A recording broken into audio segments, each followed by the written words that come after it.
Yo quiero más de ti.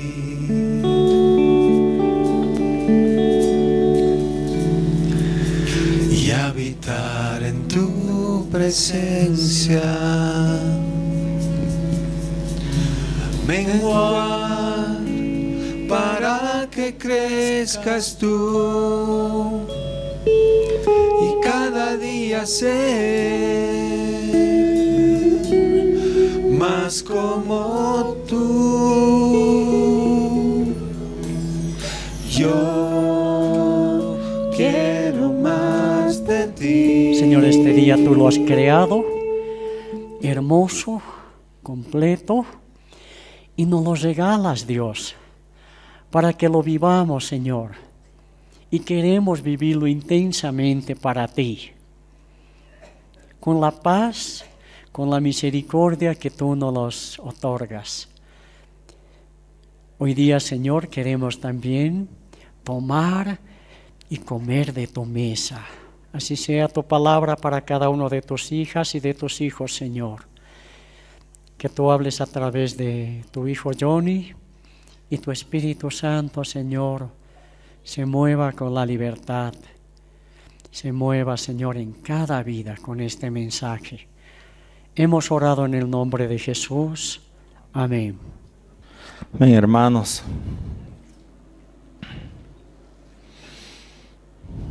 Vamos a compartir Filipenses capítulo 2. Y estoy repitiendo en cierta forma la prédica que dio el hermano Francisco Rodríguez sobre los primeros versos de Filipenses, porque él se ocupó bien de la primera parte, nos habló de tener un mismo sentir, de tener un mismo pensamiento, ser unánimes. Y yo quiero enfatizar lo que sigue, que es la actitud que hubo en Cristo Jesús. El título es El sentir que hubo en Cristo Jesús.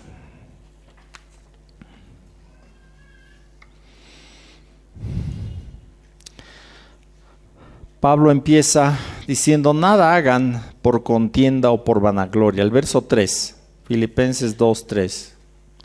Antes bien con humildad, estimando cada uno a los demás como superiores a él mismo.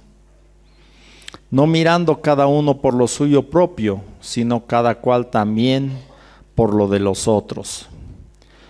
Aunque esta parte Pablo la está dirigiendo a nosotros, a los lectores, en su corazón está Pablo pensando en el sentir que hubo en Cristo. Porque eso es lo que dice a continuación. Cuando dice, no hagan nada por contienda o vanagloria. Eso es lo que hizo Jesús. No hizo nada por contienda, no hizo nada para pelear o para mostrar su poder, su autoridad. No olvidemos, él era, cuando estuvo en la tierra, el creador del universo. No era solamente una persona humana. Él no estimó el ser igual a Dios como cosa que aferrarse, sino que se despojó a sí mismo de su autoridad divina. Y vino, se hizo hombre, estuvo entre nosotros como hombre y se humilló, aún estando como hombre. Eso vamos a ver ahora. Pero no hizo nada por contienda ni por vanagloria. Jesús no estuvo buscando su propia gloria. No estuvo buscando su propia gloria, ser engrandecido, ser enaltecido. Normalmente eso es lo que nosotros buscamos. Cada uno busca su propia gloria. Eso está siempre en el fondo de nuestro corazón. Es parte de la naturaleza humana. Lo natural es que cada uno busque que los demás le glorifiquen, le alaben, le exalten, reconozcan su grandeza. Si hace algo en servicio, en humildad, que los demás digan, ay, qué humilde este hermano, esta persona, cómo sirve. Y esa motivación de ser glorificados, de ser exaltados, está ahí en el fondo de nuestro corazón. Y de rato en rato se sale, se nos sale, ¿no? Nos inflamos de rato en rato, nos exaltamos, nos sentimos orgullosos de nosotros mismos. Eso es lo normal. Pero Pablo aquí nos está enseñando otra cosa. Primero nos dice, miren a Cristo, miren el sentir que hubo en Él. Y después de eso, ustedes también, hermanos, tienen que tener esa actitud, ese sentir. El verso 5, haya pues en ustedes este sentir que hubo también en Cristo Jesús, el cual, siendo en forma de Dios, no estimó el ser igual a Dios como cosa a que aferrarse, sino que se despojó a sí mismo, tomando forma de siervo, hecho semejante a los hombres, y estando en la condición de hombre, se humilló a sí mismo, haciéndose obediente hasta la muerte y muerte de cruz. Pablo nos está dando una vista panorámica a posteriori de lo que ha pasado en la cruz. Nos está haciendo reflexionar sobre lo que hizo Cristo. Primero, la distancia que Él recorrió de ser igual a Dios a hacerse hombre. Una distancia muy grande. No hablando físicamente, que también ha debido ser, pero no es eso un problema para Dios. La distancia en cuanto a autoridad, en cuanto a esencia. Dios está allá, ha creado el mundo, lo sostiene con la palabra de su poder y en un momento decide hacerse hombre. Dejar su gloria, dejar el ser igual a Dios, no aferrarse a eso y despojarse de su autoridad y venir a hacerse hombre. Esto, hermanos, tiene que ser bien entendido por nosotros. Y no solamente bien entendido, sino que tiene que ser imitado. El Señor ha hecho esto para que nosotros también tengamos esa actitud, una actitud de humildad, una actitud de servicio, una actitud, como dice aquí el verso 4, no mirando cada uno por lo suyo propio, sino cada cual también por lo de los otros. Si Jesús solo se hubiera quedado mirando lo suyo propio, no le hubiera convenido venir a esta tierra. Nunca le hubiera convenido dejar su posición de Dios y hacerse hombre. ¿A quién le conviene eso? No le hubiera convenido, estando en la condición de hombre, humillarse hasta la muerte y muerte de cruz. Una muerte vergonzosa, una muerte que expresaba la maldición de Dios sobre el hombre, colgado entre el cielo y la tierra. ¿Cómo podría el creador del universo dejar su trono para hacerse hombre e ir a la cruz? ¿Cómo pudo hacer eso? ¿Por qué hizo eso? La respuesta a esa pregunta, ¿por qué Jesús hizo eso?, está en una conversación entre el Padre y el Hijo en Hebreos, el capítulo 10. Está hablando de los sacrificios que cada año ofrecían los judíos. Porque Hebreos 10:4, porque la sangre de los toros y de los machos cabríos no puede quitar los pecados, Por lo cual, entrando en el mundo, dice, ¿quién entró en el mundo? Jesús. Entonces, Él dice esto. ¿A quién le dice? Al Padre. Esta conversación tuvo lugar en el cielo antes de que Jesús se haga hombre. Sacrificio y ofrenda no quisiste, mas me preparaste cuerpo. Holocaustos y expiaciones por el pecado no te agradaron. Entonces dije, ¿quién dijo? Jesús. He aquí que vengo, oh Dios, para hacer tu voluntad, como en el rollo del libro está escrito de mí. Diciendo primero, sacrificio y ofrenda y holocaustos y expiaciones por el pecado no quisiste ni te agradaron, las cuales cosas se ofrecen según la ley. Y diciendo luego, he aquí que vengo, oh Dios, para hacer tu voluntad. Quita lo primero para establecer esto último. Jesús está mirando el corazón del Padre, que no se complace con los sacrificios de animales. ¿Por qué? Porque no pueden quitar el pecado del corazón del hombre. Aunque el hombre mate 1000 ovejas, su corazón no ha cambiado. Sigue siendo una fábrica de pecado. Aunque el hombre se haga religioso, su vida sigue produciendo pecado. Y esto no le agrada al Padre. El Padre no se puede relacionar con fábricas de pecado. No puede tener comunión con hombres que son esclavos del pecado. No hay comunión entre un Dios 3 veces santo y un hombre 1000 veces pecador. No hay relación.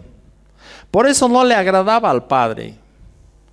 Muchas ovejas, carneros fueron sacrificados, pero no cambiaron nunca el corazón del hombre. Entonces el Hijo dice, vengo, he aquí que vengo, Dios, para hacer tu voluntad. ¿Qué le motivó a Jesús venir a esta tierra? Hacer la voluntad del Padre, agradar al Padre.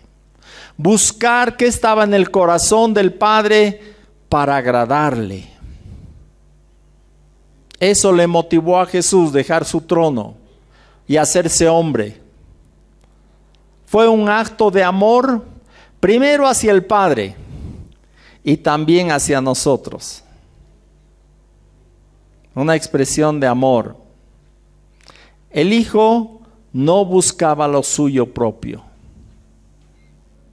Si buscaba lo suyo propio, le hubiera dicho, Padre, búscate otro corderito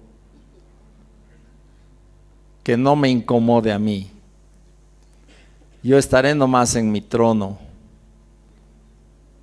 ¿Cómo me voy a hacer hombre e ir a una muerte tan vergonzosa, con tanta agonía? Ustedes saben que lo crucificaron desnudo, ¿verdad? No tenía trapito. Estaba desnudo. Y se burlaron de él. Ahí está pues el que decía que Dios es su Padre, a ver que le salve.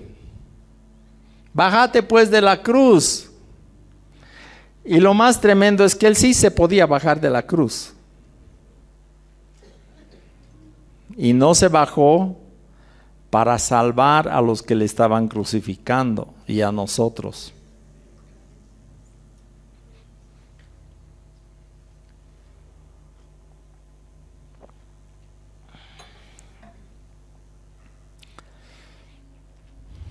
En esa voluntad somos santificados mediante la ofrenda del cuerpo de Jesucristo, hecha una vez para siempre. Ya no hay necesidad de más ofrendas. Una sola bastó para santificarnos. ¿Hasta cuándo dice? ¿Hasta el siguiente pecado? Para siempre a los santificados. ¿Hasta la siguiente vez que te portes mal?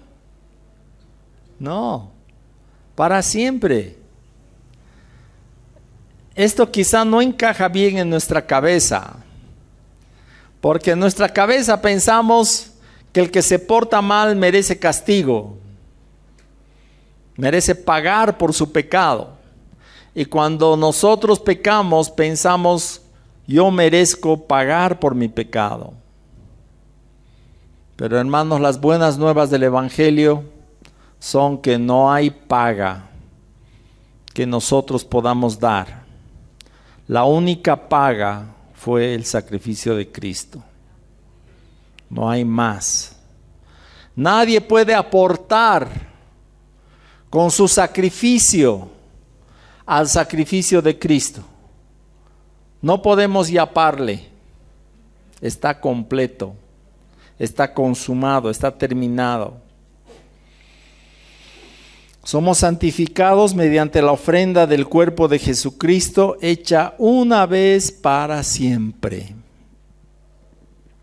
Eso hay que grabarlo con fuego en nuestro corazón, hermanos. Tiene que estar muy bien grabado. Todos procedemos de una tradición católica,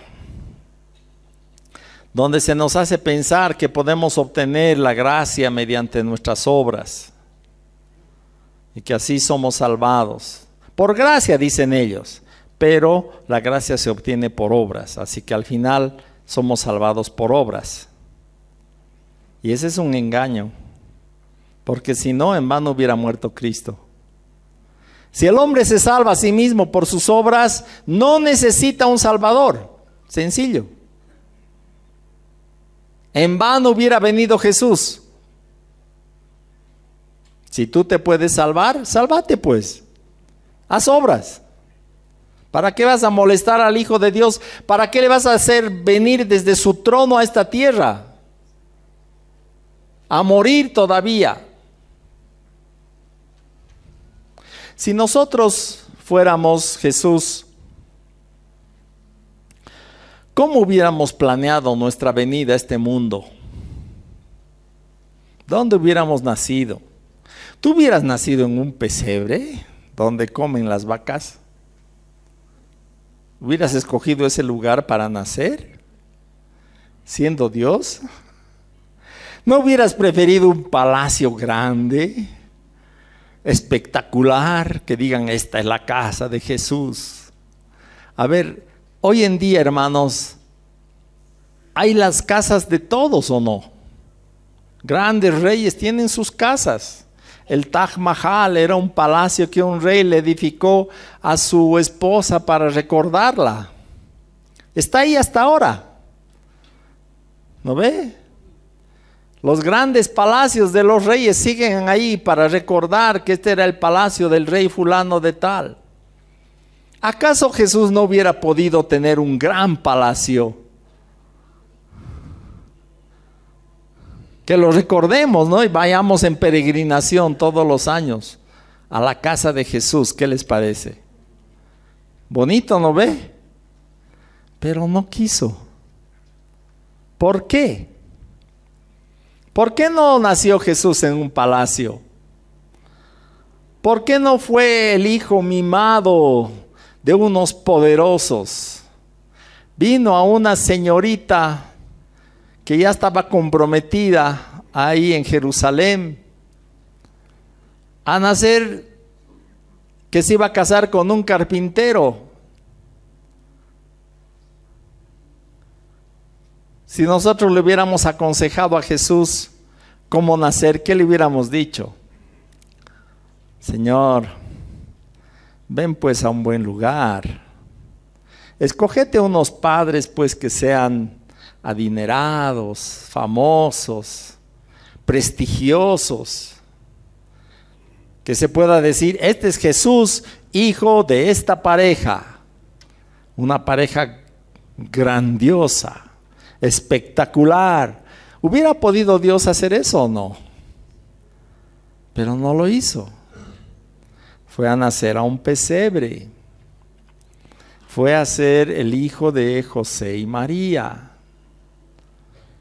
Una pareja sencilla, que casi no se casan, Porque cuando José se entera que ella está embarazada, dijo, me ha metido cuernos. Lo lógico, ¿no? Estaba pensando cómo dejarla. Dice eso la palabra. Él no sabía de la obra del Espíritu Santo. Casi ni se casan. En realidad, Jesús nació hablando humanamente, naturalmente, como el hijo de una mujer soltera.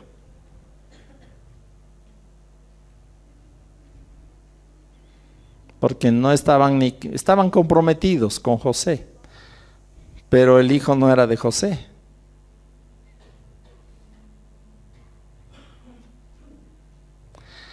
En todas las formas que pensemos, el Señor no buscó su gloria, no buscó ser glorificado. Imagínate tú, has creado un planeta con personas. Vas a ir a ese planeta y te vas a hacer una persona más. ¿No buscarías ser engrandecido en medio de esas personas? ¿No buscarías que te reconozcan como el Creador, como el Señor de señores?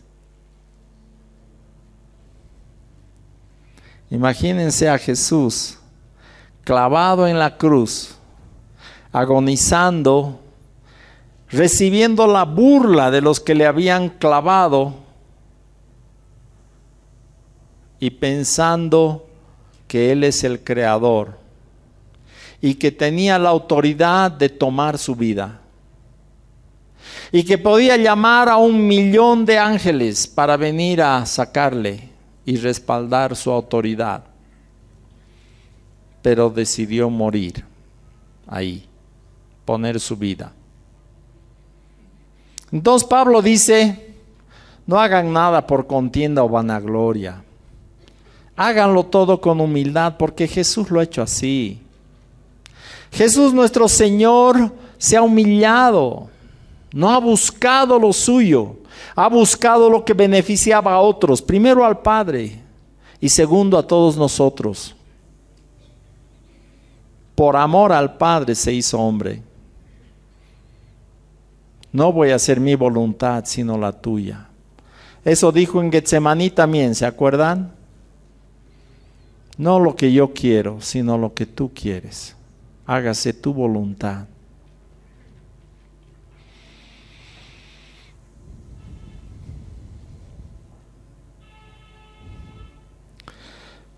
En varias escrituras expresa esto mismo el Señor Jesús, su actitud hacia el Padre.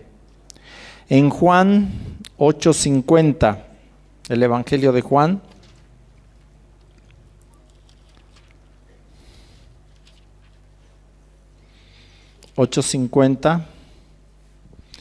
Jesús dice, pero yo no busco mi gloria, hay quien la busca y juzga. ¿Quién es ese que busca la gloria de Jesús?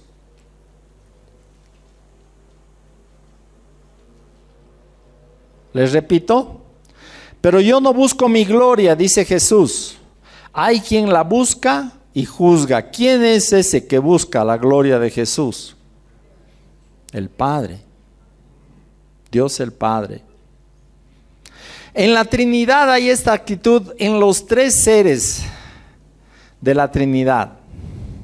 Cada uno busca glorificar al otro. Cada uno busca glorificar al otro. Aquí Jesús dice que el Padre busca glorificarle a Él. Busca la gloria de Jesús. ¿Verdad? El verso 54. Respondió Jesús, si yo me glorifico a mí mismo, mi gloria nada es. Mi Padre es el que me glorifica, el que vosotros decís que es vuestro Dios. ¿Quién le glorifica a Jesús? El Padre. El Padre glorifica a Jesús.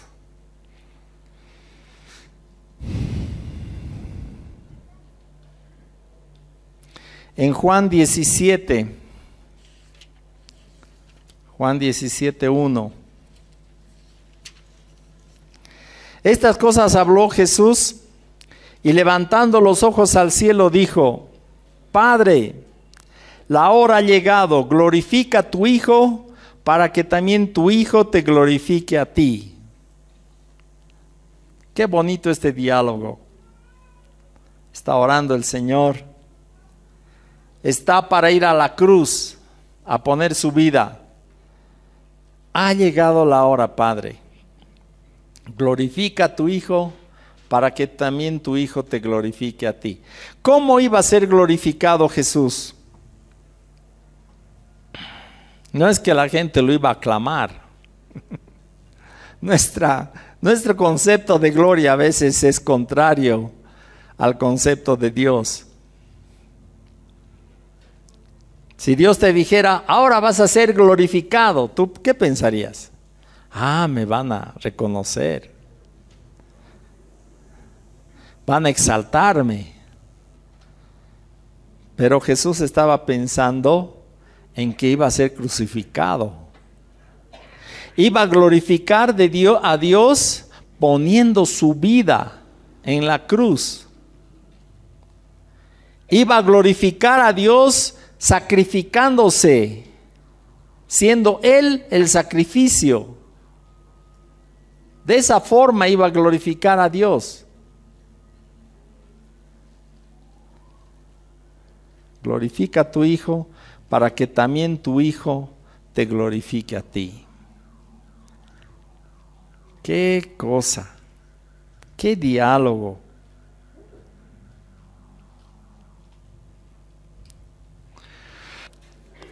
Juan 17, ahí mismo, 4 y 5.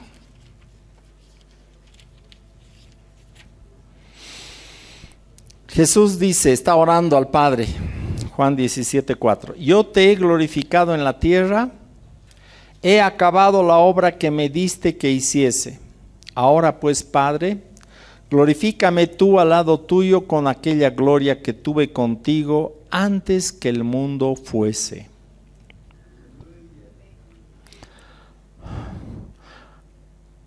Cuando pensamos que alguien parte de esta tierra, como nuestro querido hermano Rolo ha partido ayer,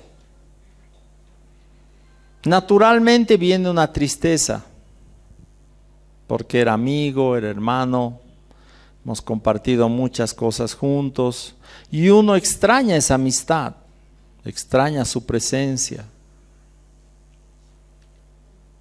Y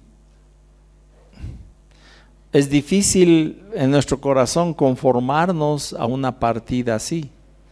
Ni una semana no ha tardado en partir. Un día ha estado internado y ha partido. Pero tenemos que pensar como Dios ve la cosa. ¿Cómo ve Dios? Jesús, cuando le dice al Padre, glorifícame tú al lado tuyo, ¿está pensando en qué? En volver allá. Y cuando uno ya es humano aquí en la tierra, nace, la única manera de salir es por medio de la muerte. A no ser que sea como el caso de Enoc, ¿no? Que fue llevado vivo al cielo, pero la mayoría de nosotros para salir de este planeta vamos a morir. Pero Dios lo ve eso como una glorificación. Lo que para nosotros es lo peor que le puede pasar a una persona que se muera, Dios lo ve como una glorificación. Glorifícame tú al lado tuyo. Ahora, obviamente Jesús tuvo una gloria mayor como Hijo de Dios y como Dios mismo, ¿no? Y Él estaba volviendo a esa gloria. Y además, a una glorificación mayor que vino del Padre hacia Él a causa de su sacrificio. Algo más todavía, como una recompensa de Dios, que está en los versos 9, 10 y 11 de este pasaje. Por lo cual Dios también le exaltó hasta lo sumo y le dio un nombre que es sobre todo nombre, para que en el nombre de Jesús se doble toda rodilla de los que están en los cielos y en la tierra y debajo de la tierra, y toda lengua confiese que Jesús es el Señor, para gloria de Dios Padre. Es una cosa mutua. El Padre glorifica al Hijo para que el Hijo le glorifique también a Él. Interesante. Así funciona la Trinidad. Cada uno busca la gloria del otro, no la suya propia. Interesante.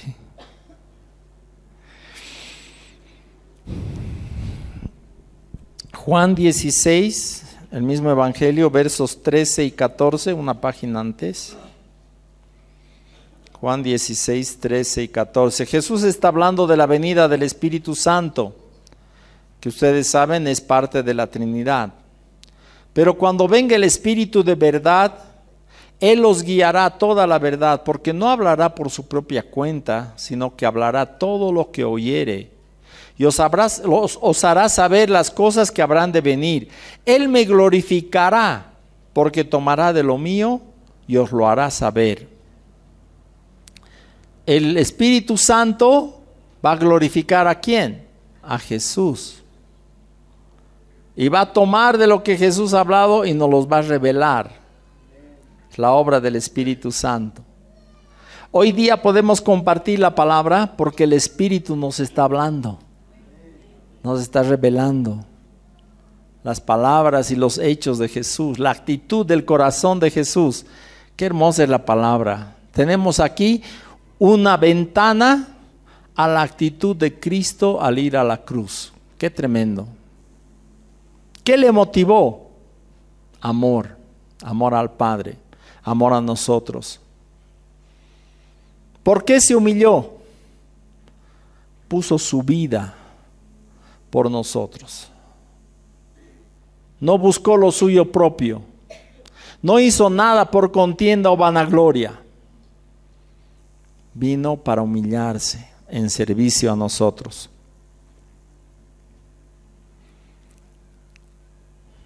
Cuando Jesús habla del Espíritu Santo, también lo glorifica. En Juan 12:31, estas palabras bien conocidas. Jesús dice: por tanto os digo, todo pecado y blasfemia será perdonado a los hombres, mas la blasfemia contra el Espíritu no les será perdonada.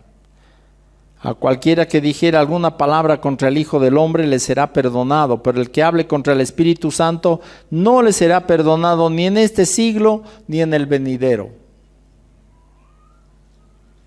En otras palabras, a mí me pueden insultar, pero si hablan mal del Espíritu, pobres de ustedes, no va a haber perdón. ¿Qué quiere decir eso? ¿El Espíritu es mayor que Jesús? Jesús está describiendo eso. Se puede hablar mal contra Él, pero no contra el Espíritu. Entonces el Espíritu tiene preponderancia en el corazón de Jesús. Eso nos está enseñando. Eso nos está mostrando. El Espíritu es más importante que yo, está diciendo Jesús. Esa actitud hay en la Trinidad. Cada uno glorifica al otro.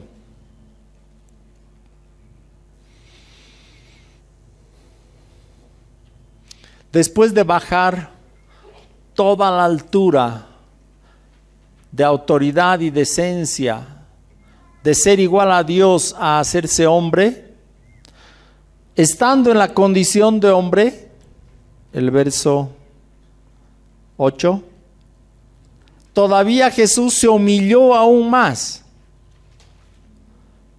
porque aún como hombre él podía haber buscado ser exaltado.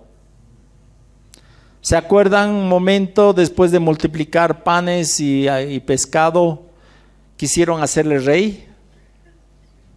¿Se acuerdan de esa parte? En Juan 6. Y Jesús entra en una barca y se cruza el mar de Galilea.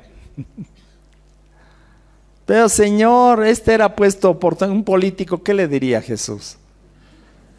¿Cómo pues te están queriendo hacer rey, están reconociendo tu grandeza y tú todavía te vas? Los has desilusionado a los pobres judíos. Pensaron que tú ibas a ser el rey que les iba a libertar de Roma. Y en lugar de tomar la autoridad del trono, de ser líder, te vas. ¿Qué clase de líder eres, pues? Así le hubiéramos dicho a Jesús. Con razón Jesús dice, a Pilato le dice, mi reino no es de este mundo, no es de acá. No estoy buscando el reino humano. Yo soy rey, pero del reino allá, reino celestial. Ahí soy rey, rey de reyes, señor de señores. Se hizo hombre, se hizo obediente hasta la muerte, dice. ¿Era necesario que Jesús obedezca? ¿Acaso Él no es Dios también? ¿Por qué tenía que ser obediente hasta la muerte? Si ya se sabía que Jesús era el Hijo de Dios, Él ya sabía, el Padre ya sabía, los ángeles ya sabían. ¿Por qué tuvo que ser obediente? Yo les hago esa pregunta. ¿Ah? Sin obediencia no hay algo palpable de nuestro amor. Si alguien te dice que te ama, pero no actúa conforme a eso, son solo palabras. Las señoritas entienden bien esto, ¿no ve? Muy frecuentemente un joven hace promesas del cielo y la luna y las estrellas a una señorita que cuando le complace ya no cumple. No le importa dejarla a veces embarazada, en problemas. Ya no es el varón, el príncipe valiente. Se vuelve un cobarde. Al final, hermanos, nuestra relación con Dios depende de nuestra obediencia. Ahí está. No podemos decir que le amamos si no le obedecemos. Y el primero en obedecer fue el Señor Jesús. Se hizo obediente hasta la muerte, y muerte de cruz, la peor muerte que podría haber, por obediencia. Si yo fuera el Hijo de Dios, no hubiera dejado que esté en la Biblia ese relato de lo que pasó en Getsemaní, donde vemos al Hijo de Dios quebrantado, triste hasta la muerte, dice, sudando gotas de sangre. Su sudor caía como gotas de sangre. No sabemos si era literalmente sangre o era sudor que parecía sangre. Pero el Hijo de Dios estaba quebrantado en Getsemaní. Y sus palabras, yo no sé quién registró sus palabras para que nos lleguen a nosotros. Lo que él oró varias veces al Padre. Padre, si es posible que pase esta copa de mí. Pero Señor, hasta aquí has llegado, te has hecho hombre y ahora te vas a quebar.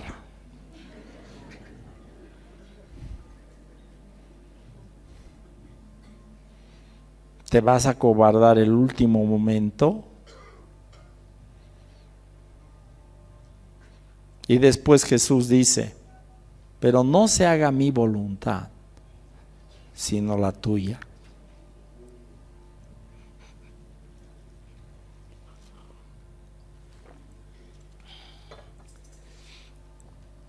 Por eso dice Hebreos 10, en esa voluntad somos santificados mediante la ofrenda del cuerpo de Jesucristo, hecha una vez y para siempre.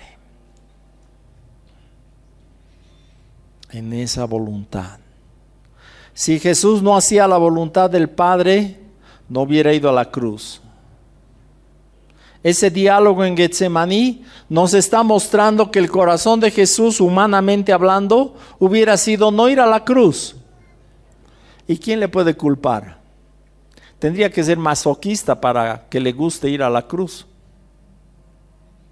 Tendría que gustarle ser azotado, ser clavado con espinas, ser crucificado, clavado, colgado ahí, avergonzado, golpeado por los soldados, escupido, humillado. ¿A quién le gusta eso? Pero ¿saben? Lo que afectaba el corazón de Jesús ahí en Getsemaní ni siquiera era el castigo físico, era el ser apartado de Dios. Jesús, si hay algo de lo cual él se jactaba, era eso. El Padre no me ha dejado solo, siempre está conmigo. En su corazón de Jesús, esa era su seguridad, estar con el Padre siempre. Hermanos, no se olviden, es la promesa que nos ha hecho Jesús. No ha dicho que no vamos a tener pruebas, ha dicho que va a estar con nosotros siempre. Siempre nos podemos apoyar en Él. Pruebas van a haber, pero Él va a estar con nosotros. Entonces a eso le temía Jesús, la separación del Padre. Y en sus diálogos el Señor Jesús nos ha hecho saber las cosas. En la cruz, Dios mío, ¿por qué me has desamparado? A ver, ¿Jesús sabía o no? Claro que sabía. Sí, para eso ha venido a este planeta. Claro que sabía. Entonces, ¿por qué le dice esa pregunta al Padre? Para que tú y yo entendamos por qué le ha desamparado el Padre ahí en la cruz. Porque estaba llevando nuestros pecados. Estaba resolviendo el peor problema que tiene la raza humana, la separación de Dios por su pecado. Estaba resolviendo el peor problema de la manera más drástica, tremenda, poniendo su propia vida como sacrificio. Si tú piensas que la cruz ha sido un show para que nosotros también sigamos su ejemplo de humildad, no. Estaba resolviendo un problema muy grave, poniendo su vida misma como sacrificio por causa nuestra. Isaías 53 nos describe el sacrificio de Cristo. Creo que es una buena oportunidad para que lo leamos.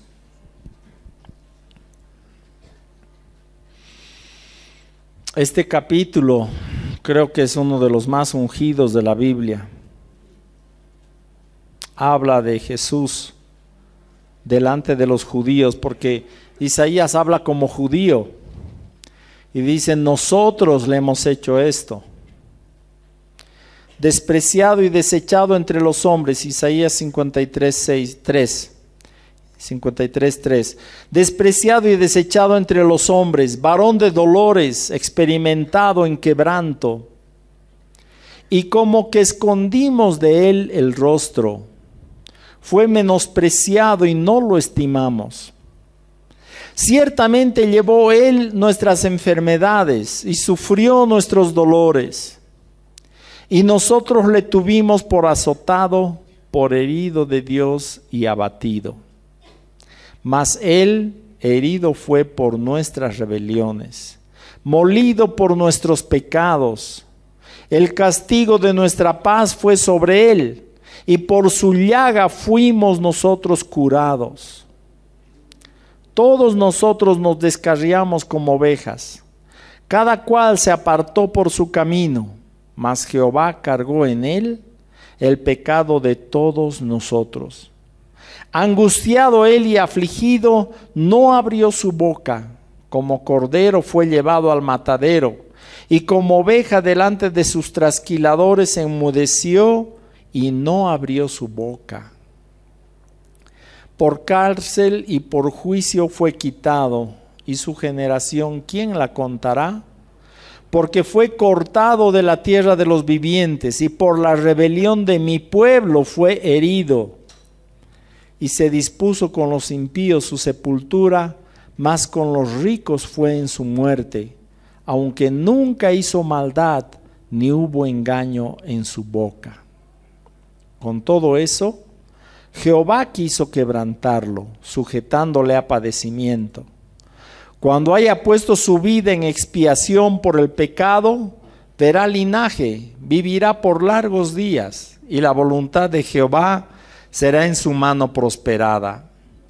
Verá el fruto de la aflicción de su alma y quedará satisfecho. Por su conocimiento justificará a mi siervo justo a muchos y llevará las iniquidades de ellos. Ahí está descrito desde el punto de vista de un judío lo que hizo Cristo en la cruz. Él llevó nuestras iniquidades, dice. Por sus llagas fuimos curados. Nunca hizo maldad ni hubo engaño en su boca. Por la rebelión del pueblo fue herido. Fue cortado de la tierra de los vivientes. Imagínense un judío leyendo esta escritura, porque es parte de la escritura judía. Cuando Jesús vino, entró en la sinagoga en Nazaret, lo primero que le dieron fue un rollo del libro de Isaías. Y él leyó el capítulo 61, creo que es. Sí, el Espíritu del Señor está sobre mí. Me ungió Jehová, me ha enviado a predicar las buenas nuevas a los abatidos, etc. Este libro estaba con ellos, está con ellos hasta el día de hoy. Y en el verso 8 dice que fue cortado de la tierra de los vivientes. Y en el verso 10 dice, vivirá por largos días y la voluntad de Jehová será en su mano prosperada. ¿Fue cortado o vivirá por largos días? Las dos cosas. Murió y resucitó. Una vez para siempre.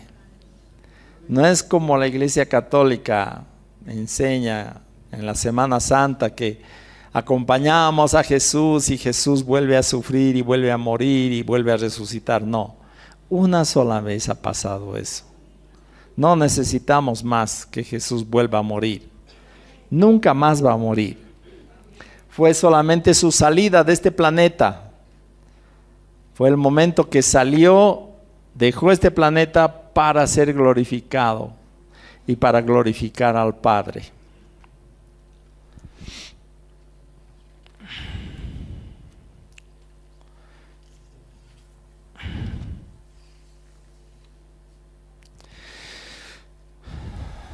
¿Cómo tiene que afectar esto nuestra vida?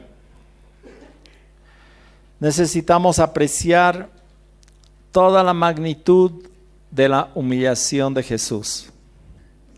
Humillación voluntaria. Aquí dice, como oveja delante de sus trasquiladores enmudeció, no abrió su boca. Fue llevado como matadero, como cordero al matadero.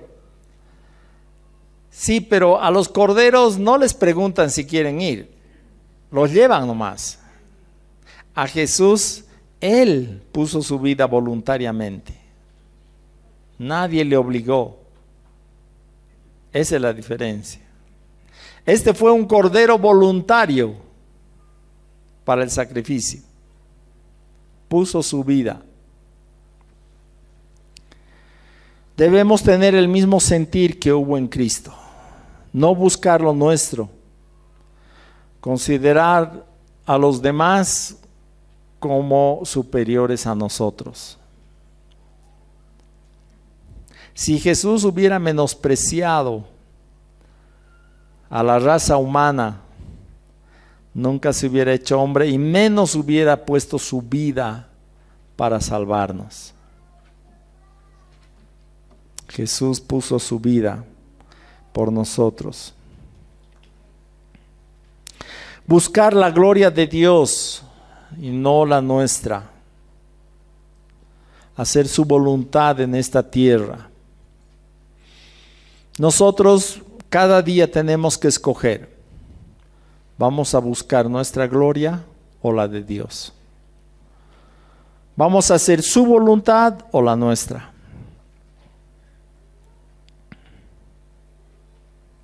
¿Vamos a buscar lo nuestro o lo de Dios?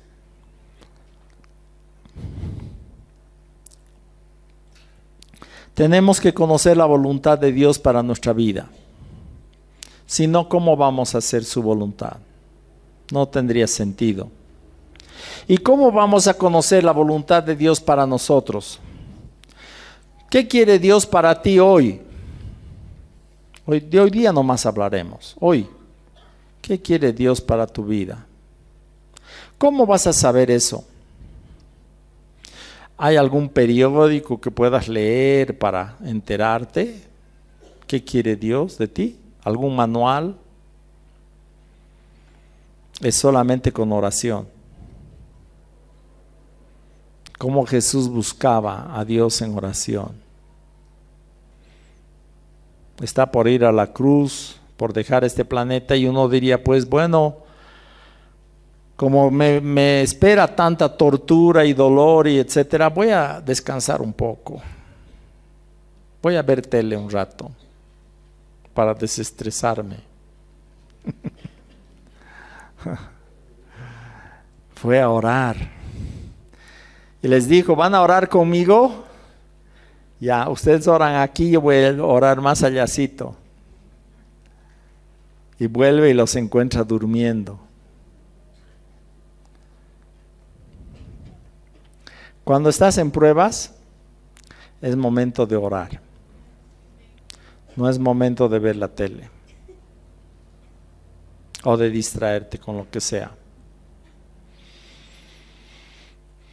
Jesús sabía en oración la voluntad del Padre para con él. Esa oración, cuando Jesús dice, no se haga mi voluntad sino la tuya, ¿qué habrá dicho el Padre? ¿Le habrá respondido? ¿Qué piensan ustedes? Claro, Dios ha respondido esa oración. ¿Qué le ha dicho a Jesús? Mi voluntad es que vayas a la cruz. Por eso Jesús se afirmó y fue a la cruz. Le azotaron, le golpearon, no dijo ay. Le hicieron de todo y no se quejó, no maldijo. Podía haberles amenazado, ¿no ve? Van a ver, a la salida van a ver. Cuando esté en mi trono de gloria, van a ver ustedes. Podía haber amenazado hasta su quinta generación. ¿Qué pasó después de crucificarlo? Lo primero que pasó, el centurión dijo, este verdaderamente era el Hijo de Dios. El centurión, el que le clavó, ¿El responsable de su humillación, de sus azotes? Sí, ese fue el primer convertido para Cristo. Bueno, el ladrón se convirtió un poco antes. Pero después de la muerte de Jesús, el primer convertido fue el centurión. Porque reconocer a Jesús como el Hijo de Dios es convertirse. Yo creo que ese centurión cambió su vida para siempre. Entonces, hermanos, necesitamos buscar a Dios en oración hasta conocer su voluntad para nosotros. Y necesitamos estar dispuestos a obedecer, porque Dios, ¿cómo nos va a revelar su voluntad si no hay una disposición de obedecerle? ¿Para qué nos mostraría su voluntad? Es para el que está dispuesto a obedecer. Vamos a ponernos en pie. Te damos gracias, Señor, por tu palabra, que es vida para nosotros. Tu palabra que nos alienta, nos sostiene, nos levanta. Gracias, Padre, por glorificar a tu Hijo. Gracias, Señor Jesús, por glorificar al Padre. Gracias, Espíritu Santo, por glorificar al Padre y al Hijo. Señor, oramos para que nos reveles tu voluntad. Oramos para que tengamos suficiente revelación tuya como para entender qué quieres de nosotros aquí en esta tierra. Y oramos para que nos des esa resolución de nuestra voluntad para hacer la tuya. Ya no vivir para nosotros, sino para ti. Que haya en nosotros este sentir que hubo también en Cristo Jesús. Que no nos estimemos como gran cosa, sino que nos humillemos delante de ti. Estimemos a los demás como superiores a nosotros. Gracias, Señor, por tu palabra, por tu sacrificio, por tu entrega, por tu ejemplo para cada uno de nosotros. Te damos a ti el honor y la gloria. Amén. Jesús, Señor de la creación, siendo en forma de Dios, se despojó de sí mismo. Tomó la semejanza del hombre, siendo puro y sin mancha, entre nosotros vivió, y asimismo se humilló,